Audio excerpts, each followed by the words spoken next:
So this recording is taking place, but it's only for internal purposes. We will be writing up a couple of reports for grant purposes for this.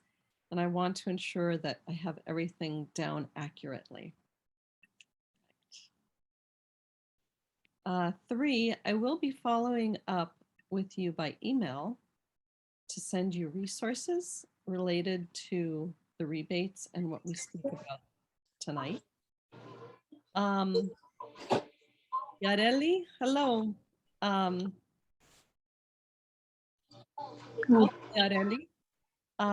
I want to confirm, would you like to have interpretation available?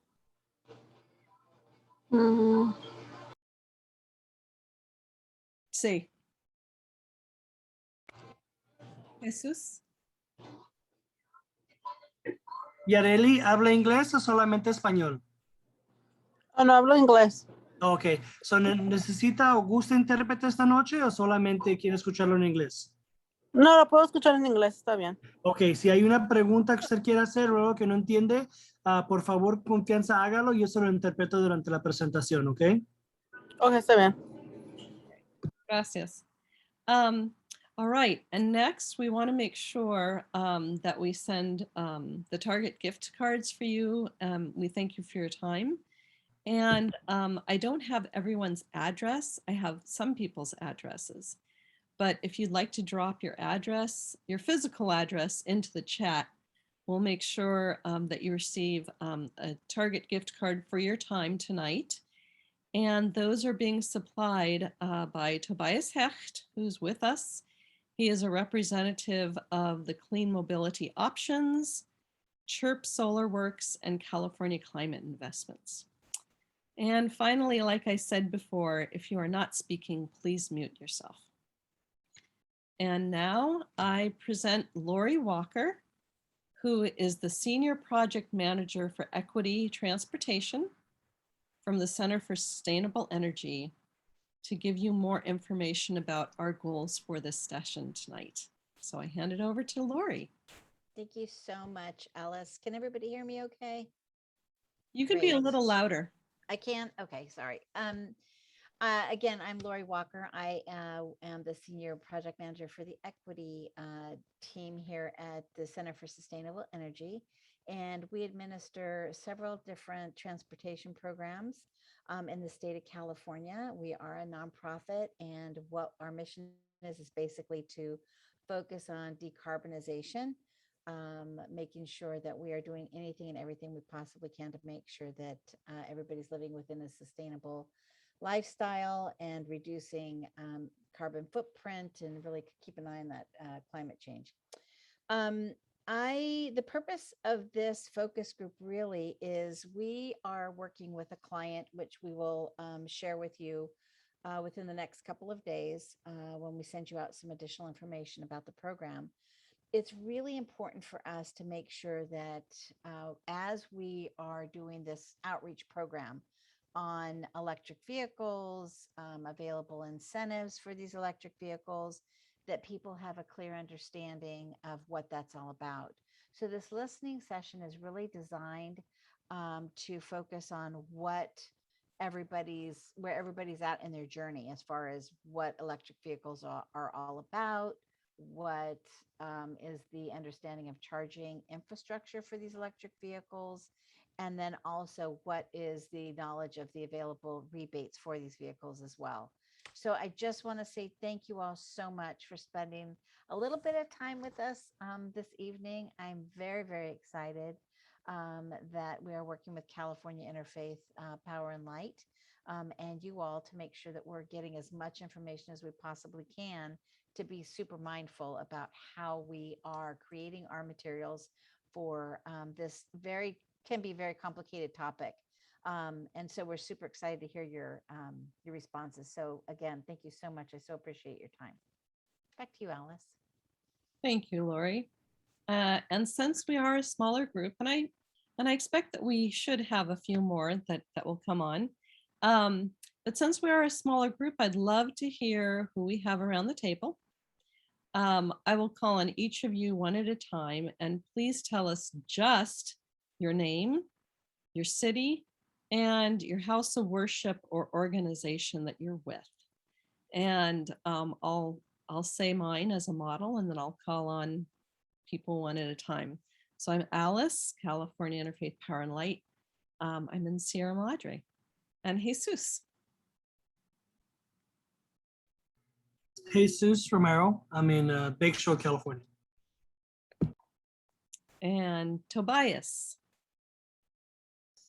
Sure. I'm representing Chirp Solar Works in Pomona. Thank you, Tobias. And Brother James. James Millicun. I'm at Verbum Day High School in Watts. Marianne. Hi, I'm Marianne. I am a resident in Los Angeles, Watts. Thank you, Marianne. And Stephanie. Sorry, I had to unmute. I'm Stephanie. I live in Pomona, but during the pandemic, I've been staying with my elderly mother in the LA area. So I get back into Pomona every couple of weeks. And I would say I'm associated with Pomona's Promise, which is a kind of a structure where agencies, large and small, and concerned residents can align themselves with others who are working for improvement in Pomona in education, health, economic development, community safety, and community engagement. And I'm interested in this topic, which is why I wanted to attend tonight. Great. Thank you, Stephanie. And Dan.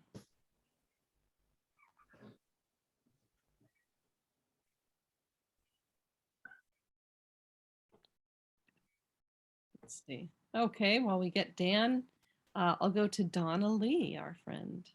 Sorry, I'm here. This is Dan Moncayo. Sorry about that. And I live in the city of Glendora. I'm a colleague of Tobias. I have worked with Tobias for a while, and I have some connections both at First Presbyterian Church in Pomona, and then also a church called Glenkirk in Glendora. And I'm a big enthusiast of solar panels and electric vehicles. So I'm looking forward to learning a little bit more. Great, thank you. Donna. Thanks, Alice. I'm Donna Lee with the Climate Witness Project, and also I'm a deacon at Grace Pasadena Church in Pasadena. I'm pleased to be here. Thanks. Excited. And Yareli.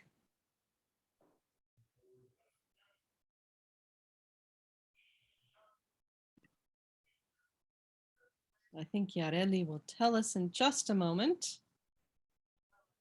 Oh. She just dropped off. Okay. All right. And hopefully we will be having a few more people that come on. We had actually 19 RSVPs, but we'll have a really good discussion. Okay, so now to the main event. As I said, I'm Alice Ruffle, and I'm with California Interfaith Power and Light. And we work with the California faith community on many pressing climate issues, including the adoption of electric vehicles, especially in underserved areas.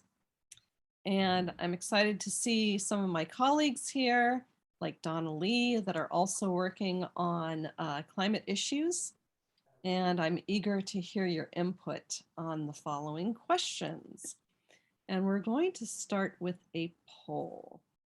So the first question is, hopefully, if I do this right, I will. All right. Do you see a poll ahead of in front of you? You do not see a poll. Okay. All right. Let's see. Well, the question is, and you can drop it in the chat. What is your familiarity with electric vehicles? So one is not at all. The second is somewhat. And the third is a lot. So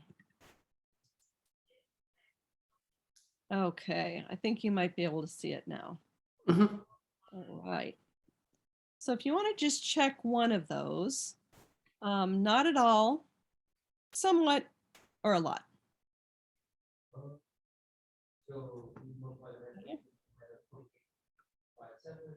Good. Hey, that's really good.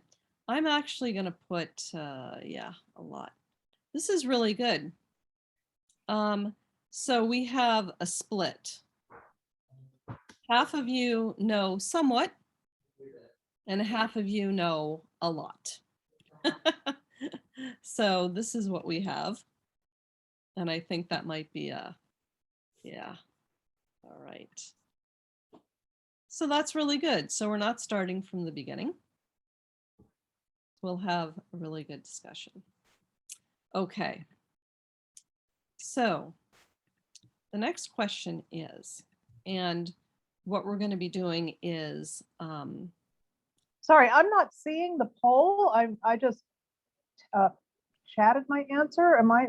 oh, how good. come I'm- Okay, thank you, Stephanie. Let's see what you chatted. Somewhat, perfect. Okay. Yeah, but I don't know why I'm not seeing the poll. Yeah, I'm sorry. I showed it, I launched it. I'll make sure that everyone sees it before I take it out. So I've taken it off.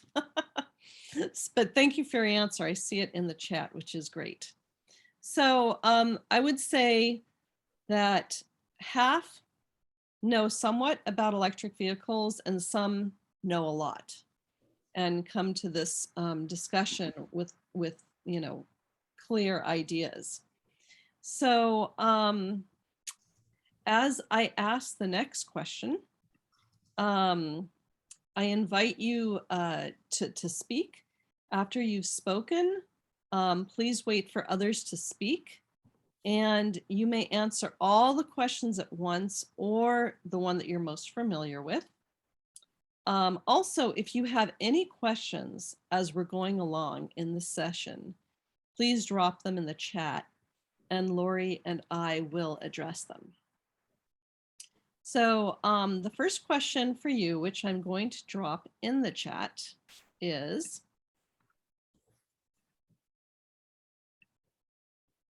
how much awareness is there about EVs and their benefits in your community?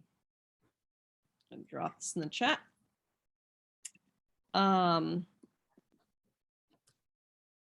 Are you aware of rebates like Replace Your Ride from South Coast Air Quality Management District, or CVRP, which is Clean Vehicle Rebate Program? And what are your ideas for increasing awareness of EVs? So this is like an EV question in particular. And this is, you know, there are 3 questions. So you can take a moment and think about your answers. And when you're ready, you know, you can unmute yourself or raise your hand and speak to all of the questions or the one that you're most familiar with. So those are the questions. How much awareness is there about EVs and their benefits in your community? Are you aware of other benefits? And what are your ideas for increasing awareness?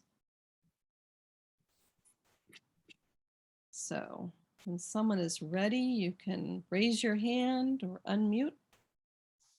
And while you do that, I'm going to text one of my friends who's supposed to be on this webinar right now. Well, I'll jump in. Let's see. I may as well Oh, be great. so cool and put my video on. Okay. Wonderful. So first of all, I don't think there's much awareness, or I don't think there's a lot of, I don't see a lot of electric vehicles around Pomona. I think there's this concept that they're more expensive and that they're really for people who are maybe higher income.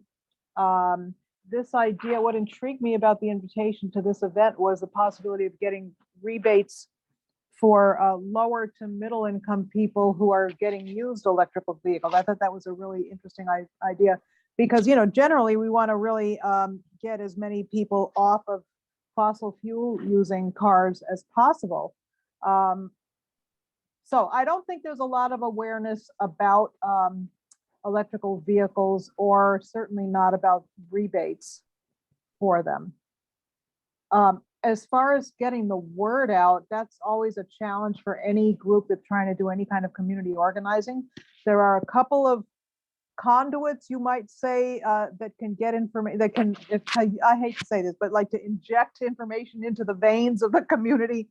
You know, one is if it's something that, say, the Pomona Unified School District wants to promote. I'm not sure about selling cars, but there's a lot of campaigns, you know, around health issues and so on that the school district certainly buys into, where they will send flyers home with the kids. You know, whether or not the parents actually read them or not is another matter, but there are also parent lead groups, which are the parents that are the most organized and active, and they have their circles of influence.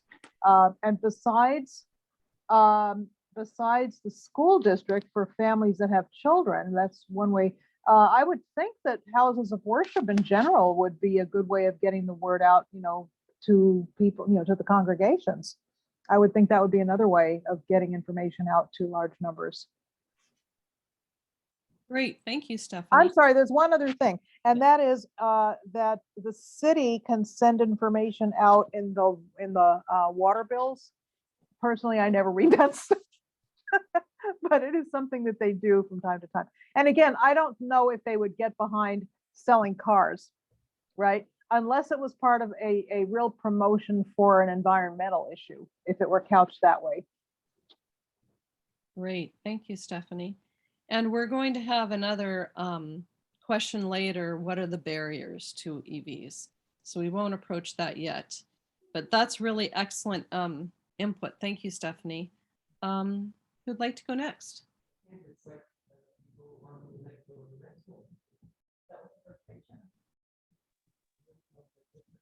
Hi, Alice, this is Donna. I think one barrier is just a confusion about I'm the, sorry, Donna. Yeah. We're going to be having that question later. oh, The okay. barriers to EVs. Okay. So if you have some input on these three questions right now, that would be really great. Like, because I know that you work with a lot of faith communities. Yeah. In the SoCal Edison territory. Is there awareness, would you say? Or do people know about rebates?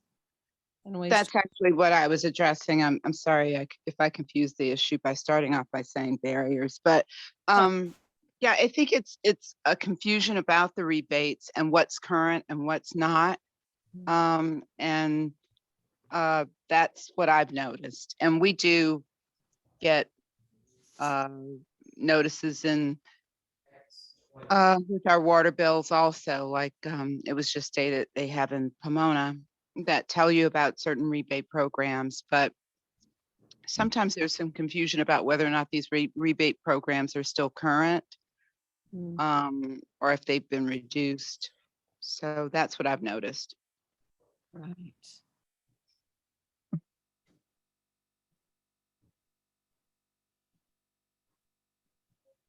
All right, someone else. And in the meantime, I'm going to admit my colleague, Jackie Badejo, in to the conversation. So others? Hi, this is Marianne. I think, as mentioned earlier, there isn't much awareness. I think a possible idea is because people don't really like picture like owning an electric vehicle. So I think if there was some kind of like car show or something that shows like this is a possible car that you can purchase, and you know, with just some facts about it and the affordability, just like really showing that this is something that you can own. It's like in their market. I think that would be pretty cool. That's great. Thank you so much, Marianne. And I welcome Jackie Badejo from Watts Clean Air and Energy Committee, and she works in many parts of like Compton and South LA, and overlaps, does a lot with EV. And Jackie, I've dropped, I will drop this into the chat again, or maybe, I'm sorry, thought I did. So I'm dropping something into the chat, Jackie. So if you would like to respond as you are able, or when you'd like. Okay, someone else. Tobias, James. I guess I could go, Alice. Great. I think I would say that there's quite limited familiarity with EVs in Watts. You know, driving up and down Central Ave. You know, I've seen. I don't think I can remember seeing an electric vehicle. You know, and so I think that's just not on people's radar, and I think you want to just get more visibility with EVs out to the communities. That could be on radio, social media. Something I'm pushing for at Bourbon Day High School is to transfer our corporate work study vans so 1 day a week our students work at corporate placement to help offset their tuition costs. And if we could transfer those into electric vehicles, and I'm sure that would spur conversations about, well, aren't they expensive? And then you could say, no, they pay for themselves over time because you're not paying for gas. I think that could be a good way to do it. So bring it into the classroom. I teach math, so you know, you could look at the exponential growth and adoption of EVs. You could look at systems of equations to find out the break-even point, how long you have to have your vehicle for to have it pay for itself, you know, things like that. And then yeah, and then just look for more ways to kind of work in partnerships. Particularly, I'm working with the Laudato Si Action Platform with the Vatican Dicastery for promoting integral human development. So I think just the more you can form a network and leverage the networks people have, that brings in more exposure and can have a ripple effect and spur on more adoption of this great way to help care for the environment. Thank you, Brother James. And we welcome Storm as well.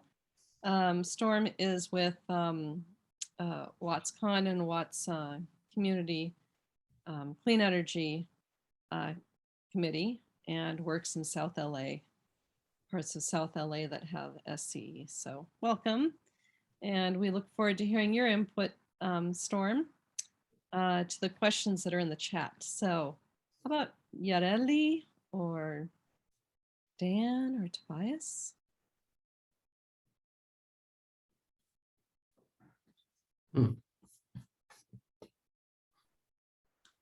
Okay, yeah, I think that Yareli dropped off. I was a little distracted because I was texting with her mother, who was trying to get in and was having some technical problems. Oh. So I guess one thing that I would say that I'm finding when I sort of talk to people about this, you know, when I brought up the idea of the forum, is that there's a lot of interest in individual ownership. In fact, the sort of the needs assessment study that we're working on is sort of geared towards encouraging people to adopt different forms of shared mobility. And it's really interesting when you start talking to people about that. The first thing that comes up is they don't understand what the word mobility refers to, and they think about physical mobility. And I think in a way it sort of illustrates the divergence between the people who are creating these sorts of programs and the people that they're actually geared toward. I literally haven't found one person who understands the term mobility in the sense that you know, these program administrators mean it. The other thing that I'm finding interesting so far is that whereas there's this big push towards sort of collective forms of transportation, which is really important, it doesn't necessarily fit that well with the lives of ordinary people. I mean, we live in the city where people are going from, you know, an infinite number of sort of beginnings to an infinite number of destinations. And it's hard to share those routes. And we also live in a place where we value so much sort of private ownership. which is one reason why this program is actually really interesting, because right now, the people who have access to electric vehicles are the people who are in sort of higher wage earning categories, who can take advantage of tax deductions, who have the capital and credit to get electric cars to start with. And I think just the idea of subsidizing used electric cars, which are much more affordable, and making those specifically even more affordable for low to moderate income households is fascinating. And at the beginning, there were a couple of incentive programs that were mentioned, and I definitely hadn't heard of those. All right. And you have a lot of experience with Pomona in that area. Would you say that there's a lot of awareness about electric vehicles? I'd say it's mostly seen as something that's not really accessible to people of sort of lower income. I mean, obviously not everyone in Pomona finds electric cars unaffordable, but it's not something that's sort of top of mind, I think, for most people. Okay, great. All right, thank you so much. And Dan or Jackie, do you guys have some things to add? Dan? Yeah, thanks. Those were good comments, Tobias. The only thing I would add, so I helped to install solar panels. That's something that I'm pretty focused on in terms of my employment. And there's a really strong correlation between people who have solar panels and an interest in electric vehicles. So in terms of awareness, I think there's a little bit of overlap here in the community where I live. So I mostly work in Claremont, like I said, affiliated with the First Presbyterian Church of Pomona, but then I'm sort of in and out of different communities. But I would say the awareness is actually still very low, regardless of these local cities. I had not heard of the programs mentioned here, like you said, Replace Your Ride, California Vehicle Rebate Program. And I'm an enthusiast. I mean, I've actually looked around online and studied about the federal tax credit, and I've researched different electric vehicles, and I still had not heard of those programs. So I think there's definitely an opportunity for more education, more awareness. Also, in terms of, I know we're not at the barriers part yet, so I'll say, in terms of getting the word out, I would appreciate if Edison and the utilities would partner with some of these programs, because everybody has to, at the end of the day, pay their utility bill, whether you're a renter or if you own a home. In the inserts that come and you have to look at your bill, whether it's online or by mail, I think that's a great opportunity to share about the vehicle rebates that are out there. A flyer, an email flyer. I think that would be an excellent way to get the word out in a way that's a little bit more, what's the word?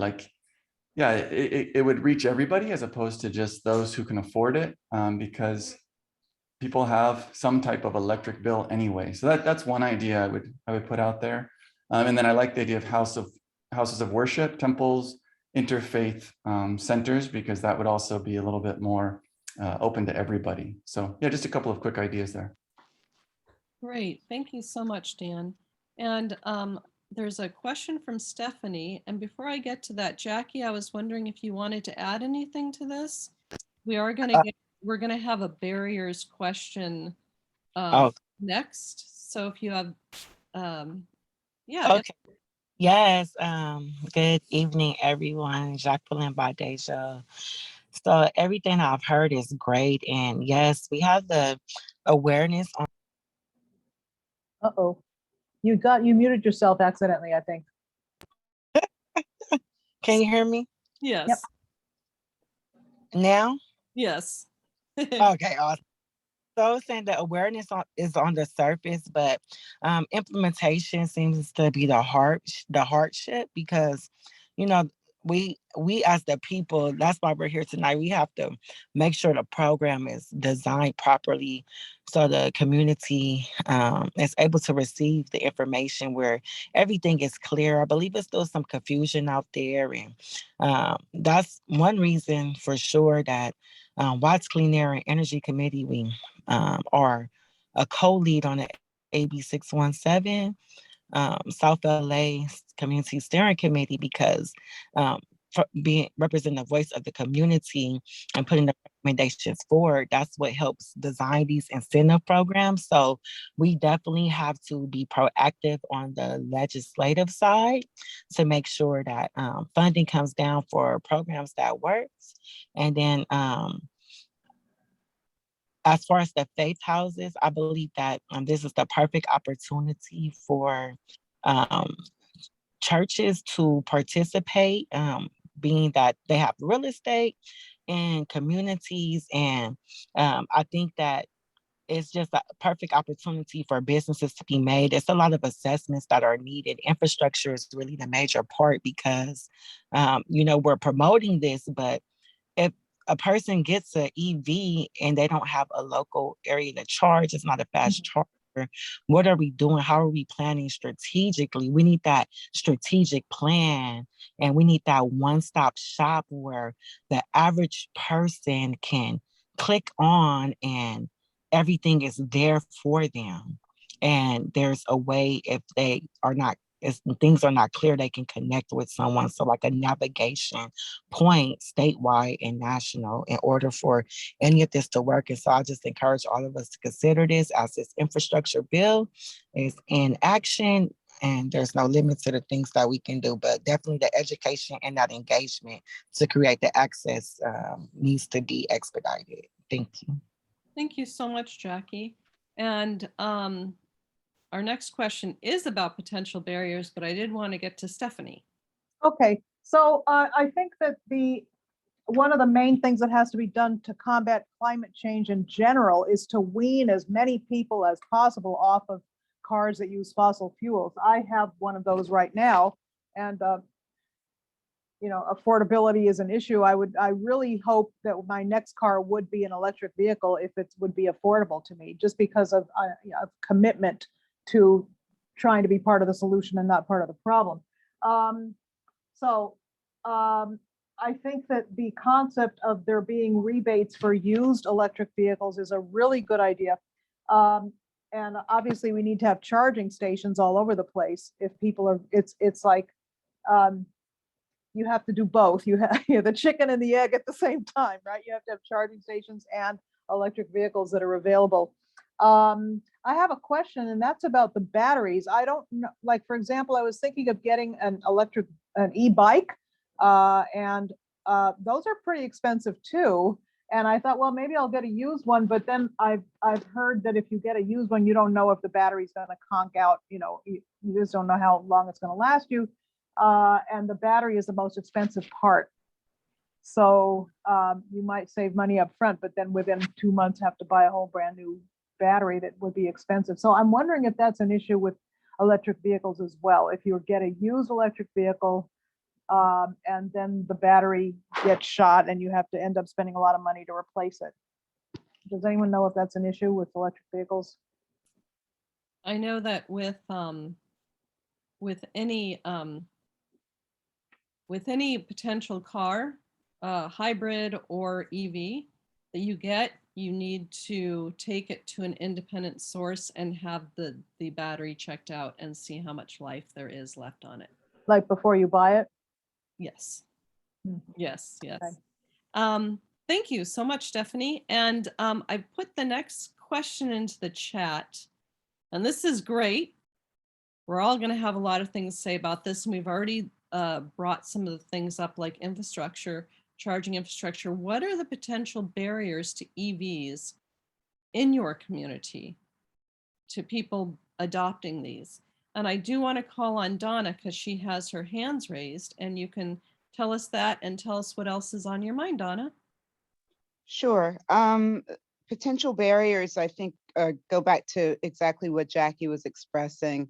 You don't have a conduit for information that is familiar to the community and easy for the community to access for this sort of, as Jackie suggested, a one-stop shop, maybe a list or a clear explanation of how you're going to get the car charged, what it means to own an EV, what resources can kind of bind the community together when you're thinking about converting to an EV. the tax incentives and if they actually are going to apply to the people in your community. I think those are important pieces. And I really like Jackie's idea of having the churches be sort of a showcase for EVs, because that's another thing too. A lot of people that I talk to in our communities and in our churches, when they think EVs, they think Tesla. So they're always thinking high end. And the idea of Leafs or these other manufacturers who are making cars that might fit their economic profile, they don't really have a clear understanding or concept of how those cars are for them. So I really like the idea of like maybe making a partnership where a car is after church, you walk out and a car is being showcased and somebody's there to answer questions. And I think that'll get a word of mouth going. Yeah. Those are all great ideas. Thank you, Donna. And perhaps like stories. For example, I have a 2014 Prius that I bought in 2018 for $11,500. It's a plug-in, but even when I don't plug in, I get 52 miles per gallon. But the question is, how do people get their hands on those? So that you bring up excellent points. Other folks, what are the barriers, potential barriers to EVs in your community? James? I'm going to start calling on people I know that have answers. I feel like my students now. I'm getting called on to. All right. I don't have all the answers, but I just a couple of things that came to mind. You know, I do think part of it is the cost. You know, I know like countries like Norway have been able to transition into, I think 80% of all new vehicle sales are electrics, and that's because you save $10,000 at the time of purchase. So I don't think we have so part of it's the tax incentives and so forth, and I don't think there's that's kind of beyond our scope, I think. So that's kind of a big picture issue. I do kind of agree with some of the other people are saying that electric vehicles are kind of associated with kind of it's the elite in a way. It's like there's a certain elitism associated with driving an electric car that I think kind of could be addressed. I don't know, like PR campaign sort of for electric, like I don't know if it could be something. I don't know. You see all these Chevy truck commercials when you watch NFL footballs. I don't know if they could have some, you know, some cheap electric vehicles, and I think like churches too. You know, I think you know, faith leaders, and it's people thinking, oh, I guess it's for the people, and it's not something that just folks up in Beverly Hills use to drive around and to their gated communities. You know, so yeah, I guess those are the two things that came to mind. I don't have all the answers, but I think yeah, trying to find a way to kind of make it be kind of fight against that idea that it's elitist would be a helpful step forward in shifting attitudes and getting people to consider buying electrics when they go to make their next purchase. Thank you, Brother James. You do bring up a good point about the rebate. Is it a rebate that you get money afterwards? Is it a tax credit? Is it point of sale? When things are point of sale and people get it right away, wow, that's really easy. Like Leaf dealerships were offering an $8,000 discount on a new Leaf this year, period. You get it right away. So those are all really, really important things to take into consideration. Others, potential barriers. You know, so far people have mentioned cost, lack of information, lack of infrastructure, charging stations. And I think James started hinting at a question that's much more complicated and that's really interesting, which is sort of the perception of it as electric vehicles as being very elitist. And it's really easy to think that it's sort of a no-brainer that everyone should want an electric vehicle if you say, well, okay, they don't there are no tailpipe emissions. The maintenance costs are much lower. They're quieter than conventional cars. But actually, I mean, we sort of live in this society where people value other things, and some people really value, you know, the sound of the internal combustion engine.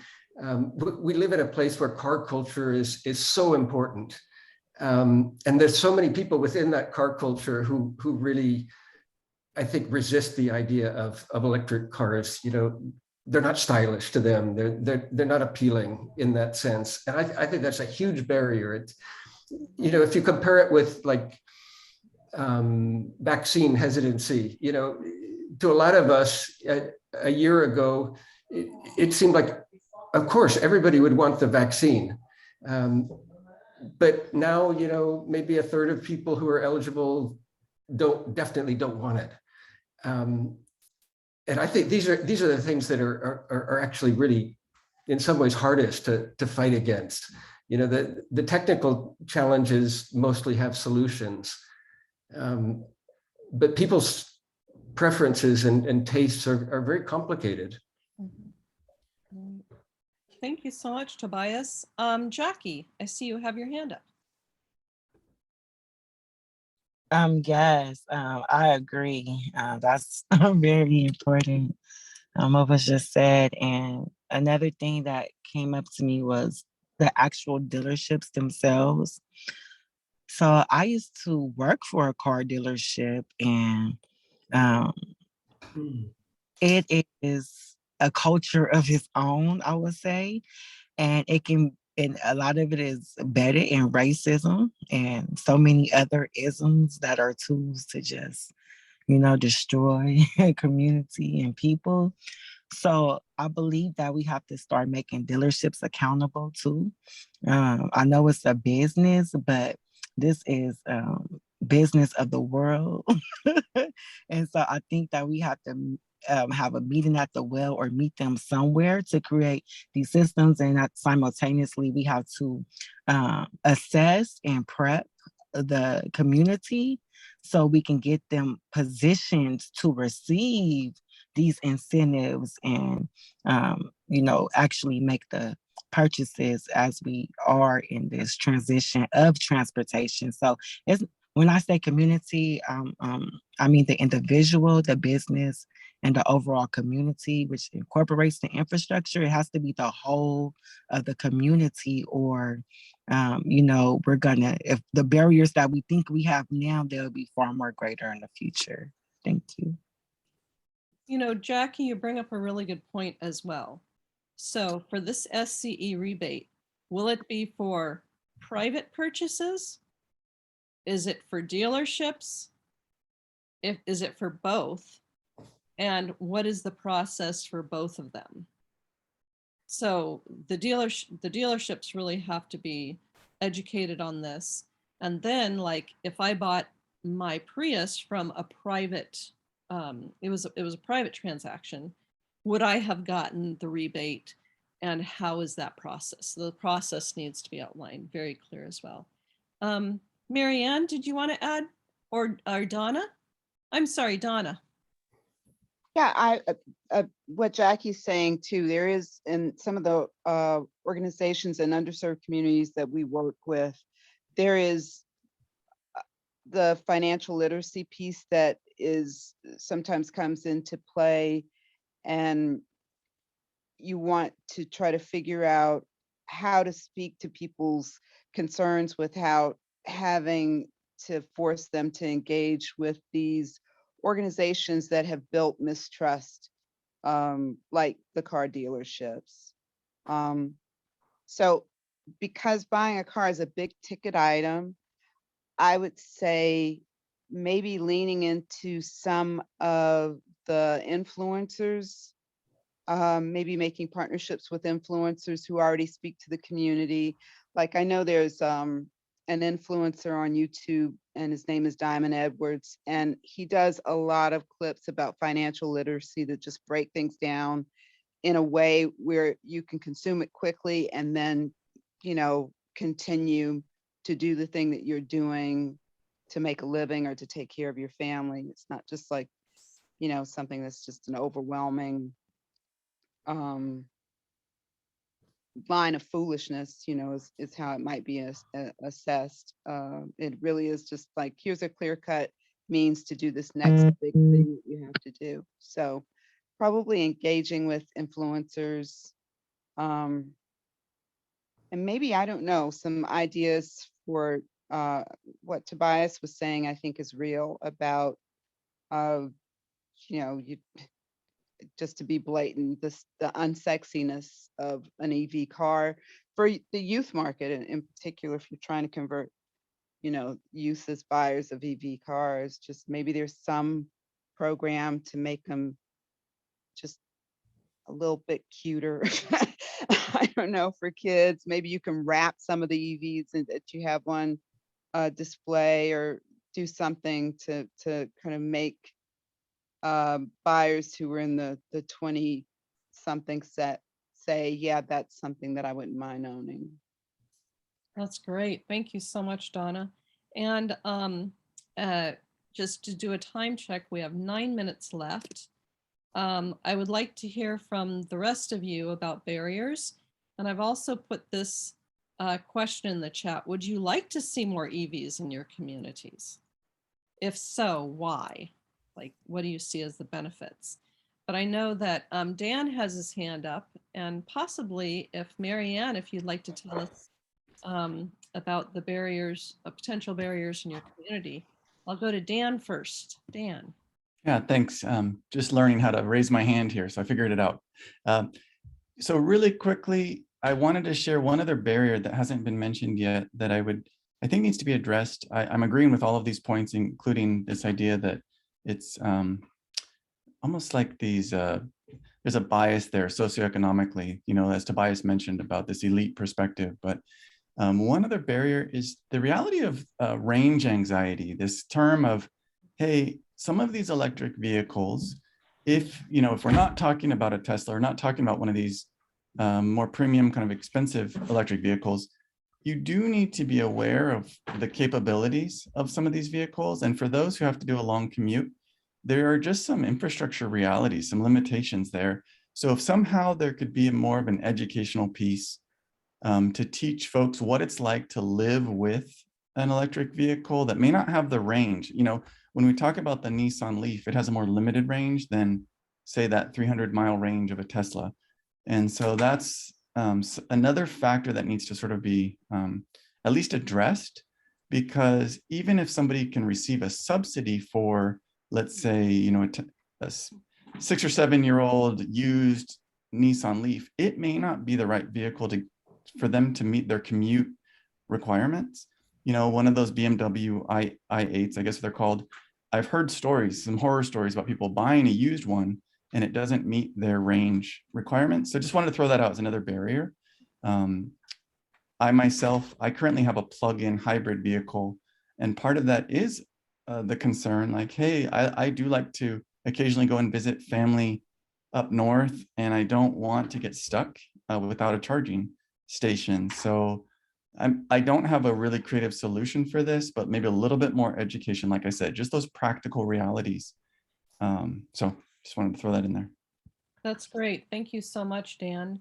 And I appreciate your comments in the chat, which is really great. And Marianne, did you have anything to add for potential barriers, or why you would like to see more EVs, if you would? Yes, so there was a lot of great points, and just to reiterate, I think education really is a big thing. I think a lot of people they're just not sure, how long is how long is the car's lifespan? How often are they gonna have to charge it?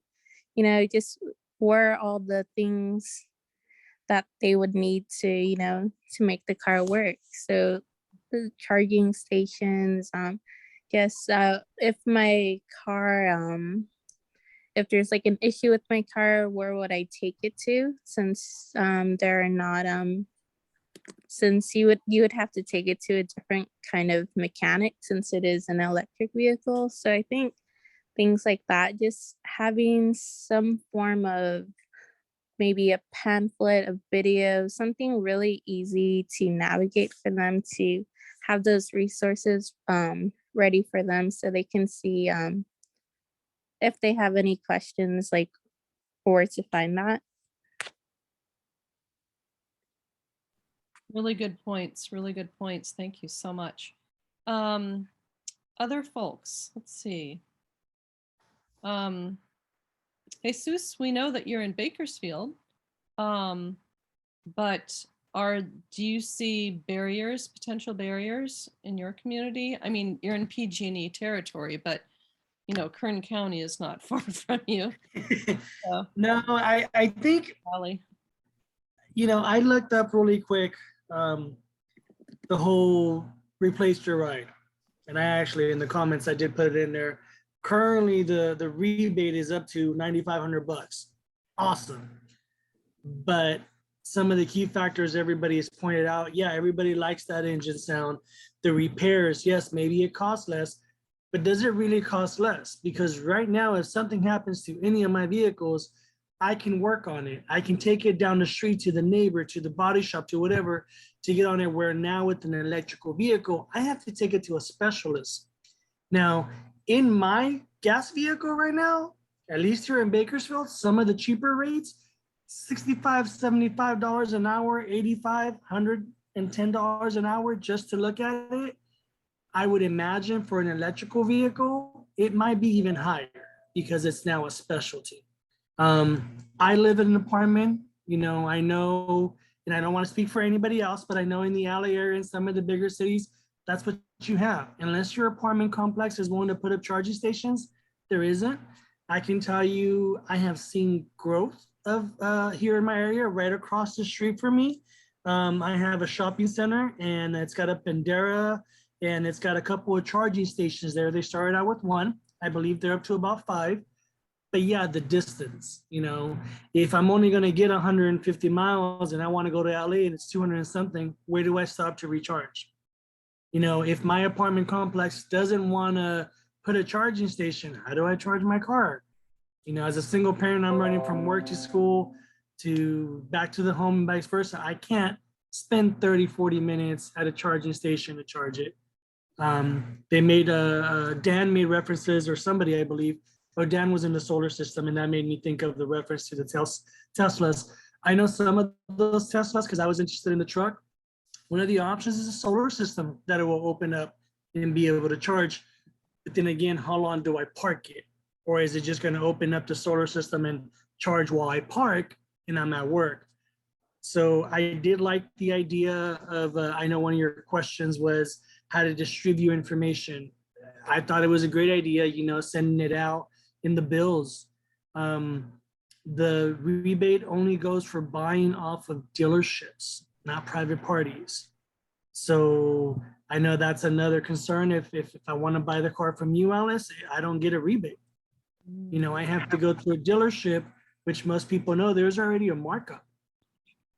So is the rebate going to help me any?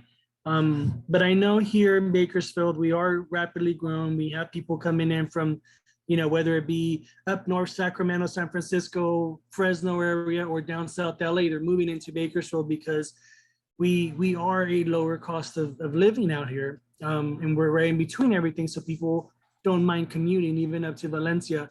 So I know there's been an increase of those people coming through and being able to purchase the vehicles. But I can tell you culturally, Hispanic Latinos, and here in Kern County, we're a farming community. There's a lot of agriculture out here. I'd rather buy me a Ford, a Chevy, or a Dodge or whatever that I can take out, rough it out in the fields and be okay, and know that we can come home, change the oil or whatever. And it's going to be even more affordable, regardless whether I'm paying $30,000 or $80,000 for the truck, because I can fix it. Where if I'm buying an electrical vehicle, who's going to fix it? You know, where do I take it? Because now I spent such a large amount in the investment, but I can't maintain it. So I think everybody's already touched them all. Out here, that is one of the things where I can tell you, I grew up in Lamont, 20 minutes away from Bakersfield. It's a small town that's mostly agriculture. farm workers, warehouses, and so forth, who's gonna think of buying an electrical car? Because that's something that economically isn't feasible. Even if you can afford it, again, the maintenance to it. I heard someone say it's gonna cost less. Yes, they don't break down that much maybe, but when they do, does it cost more? I don't know if I ramble too much, but those are some of the things that I have noticed. And I do agree with everybody else's points of view. There's some ugly ones, some pretty ones. I haven't thought, I think I forgot her name. She popped up with a picture on her screen. She said, make them prettier. You know, I thought, well, can we add sound to it? You know, you got an electrical sound that's making the Corvette sound out of a car, but it really isn't really doing the engine. You know, how can you make it more appealing to everybody? Thank you so much, Jesus. Those Thank are you for letting me share. Sure, that's great input. So time check, it is at 8:01. If you have not yet put your address in the chat so we can send you a gift card for your time, that would be great. This has been really great. The time has flown by. And just to let you know, next steps, we will be sending you information as the rebates come in. And kind of the process, the where, the why, the who. We have a lot of information in Spanish and English, and we will take all of your suggestions under advisement. And we have great information of going forward of how to make these rebates known. And Lori, did you want to say anything before we say good night? Wow. When you said it was almost time, we had 9 minutes left, I was shocked. I am so amazed, and I could just listen to you all for hours. This has just been such a wealth of information.